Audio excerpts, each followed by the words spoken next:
నిర్గమకాండము 19వ అధ్యాయము. ఇశ్రాయేలీయులు ఐగుప్తు దేశము నుండి బయలుదేరిన 3వ నెలలో, వారు బయలుదేరిన నాడే 3వ నెల ఆరంభ దినమందే వారు సీనాయి అరణ్యమునకు వచ్చిరి. వారు రెఫీదీము నుండి బయలుదేరి సీనాయి అరణ్యమునకు వచ్చి ఆ అరణ్యమందు దిగిరి.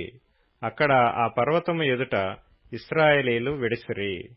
మోషే దేవుని యొద్దకు ఎక్కి పోవగా యెహోవా ఆ పర్వతము నుండి అతని పిలిపించి, నీవు యాకోబు కుటుంబీకులతో ముచ్చటించి ఇశ్రాయేలీయులకు తెలుపవలసినదేమనగా, నేను ఐగుప్తీయులకు ఏమి చేసితినో మిమ్మును గద్ద రెక్కల మీద మోసి నా యొద్దకు మిమ్ము నెట్లు చేర్చుకొంటినో మీరు చూచితిరి. కాగా మీరు నా మాట శ్రద్ధగా విని నా నిబంధనననుసరించి నడిచిన ఎడల మీరు సమస్త దేశ జనులలో నాకు స్వకీయ సంపాద్యమగుదురు. సమస్త భూమియు నాదే గదా. మీరు నాకు యాజక రూపమైన రాజ్యముగాను పరిశుద్ధమైన జనముగాను ఉందురని చెప్పుము. నీవు ఇశ్రాయేలీయులతో పలకవలసిన మాటలు ఇవే అని చెప్పగా, మోషే వచ్చి ప్రజల పెద్దలను పిలిపించి యెహోవా తనకాజ్ఞాపించిన ఆ మాటలన్నీయు వారి ఎదుట తెలియపరచెను. అందుకు ప్రజలందరూ యెహోవా చెప్పినదంతయు చేసెదమని ఏకముగా ఉత్తరమిచ్చిరి. అప్పుడు మోషే తిరిగి వెళ్లి ప్రజల మాటలను యెహోవాకు తెలియచేసెను. యెహోవా మోషేతో ఇట్లనెను, ఇదిగో, నేను నీతో మాట్లాడినప్పుడు ప్రజలు విని నిరంతరము నీయందు నమ్మకముంచున్నట్లు నేను కారుమబ్బులలో నీ యొద్దకు వచ్చెదనని చెప్పెను. మోషే ప్రజల మాటలను యెహోవాతో చెప్పగా, యెహోవా మోషేతో, నీవు ప్రజల యొద్దకు వెళ్లి నేడును రేపును వారిని పరిశుద్ధపరచుము. వారు తమ బట్టలు ఉదుకుకొని 3వ నాటికి సిద్ధముగా నుండవలెను. 3వ నాడు యెహోవా ప్రజలందరి కన్నుల ఎదుట సీనాయి పర్వతం మీదికి దిగివచ్చును. నీవు చుట్టూ ప్రజలకు మేరను ఏర్పరిచి, మీరు ఈ పర్వతము ఎక్కవద్దు, దాని అంచును ముట్టవద్దు, భద్రము సుమి, ఈ పర్వతము ముట్టు ప్రతివానికి మరణశిక్ష తప్పక విధింపబడవలెను. ఎవడునూ చేతితో దాన్ని ముట్టకూడదు. ముట్టినవాడు రాళ్లతో కొట్టబడవలెను, లేక పొడవబడవలెను.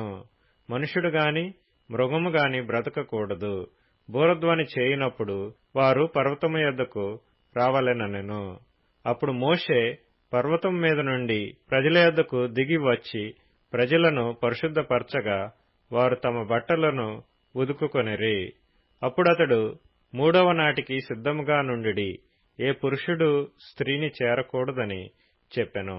3వ నాడు ఉదయమైనప్పుడు ఆ పర్వతం మీద ఉరుములు మెరుపులు సౌంద్రమేఘము బూర యొక్క మహాధ్వనియు కలుగగా పాళెములోని ప్రజలందరూ వణికిరి. దేవునిని ఎదుర్కొనుటకు మోషే పాళెములో నుండి ప్రజలను అవతలకు రప్పింపగా వారు పర్వతము దిగువను నిలిచిరి. యెహోవా అగ్నితో సీనాయి పర్వతం మీదికి దిగి వచ్చినందున అదంతయు ధూమమయమై యుండెను. దాని ధూమము కొలిమి ధూమము వలె లేచెను. పర్వతమంతయు మిక్కిలి కంపించెను. ఆ బూర ధ్వని అంతకంతకు బిగ్గరగా మ్రోగెను. మోషే మాట్లాడుచుండగా దేవుడు కంఠస్వరము చేత అతనికి ఉత్తరమిచ్చుచుండెను. యెహోవా సీనాయి పర్వతం మీదికి, అనగా ఆ పర్వత శిఖరం మీదికి దిగివచ్చెను. యెహోవా పర్వత శిఖరం మీదికి రమ్మని మోషేను పిలువగా మోషే ఎక్కిపోయెను. అప్పుడు యెహోవా ప్రజలు చూచుటకు యెహోవా యొద్దకు హద్దుమీరి వచ్చి వారిలో అనేకులు నశింపకుండునట్లు నీవు దిగిపోయి వారికి ఖండితముగా ఆజ్ఞాపించుము.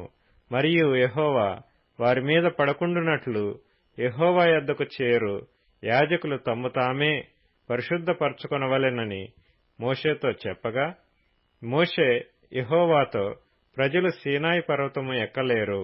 నీవు పర్వతమునకు మేరలను ఏర్పరిచి దాని పరిశుద్ధపరచవలెనని మాకు ఖండితముగా ఆజ్ఞాపించితివనెను. అందుకు యెహోవా, నీవు దిగి వెళ్ళుము, నీవును నీతో అహరోనును ఎక్కి రావలెను. అయితే యెహోవా వారి మీద పడకుండునట్లు యాజకులను ప్రజలను ఆయన యొద్దకు వచ్చుటకు మేరను మీరకూడదు.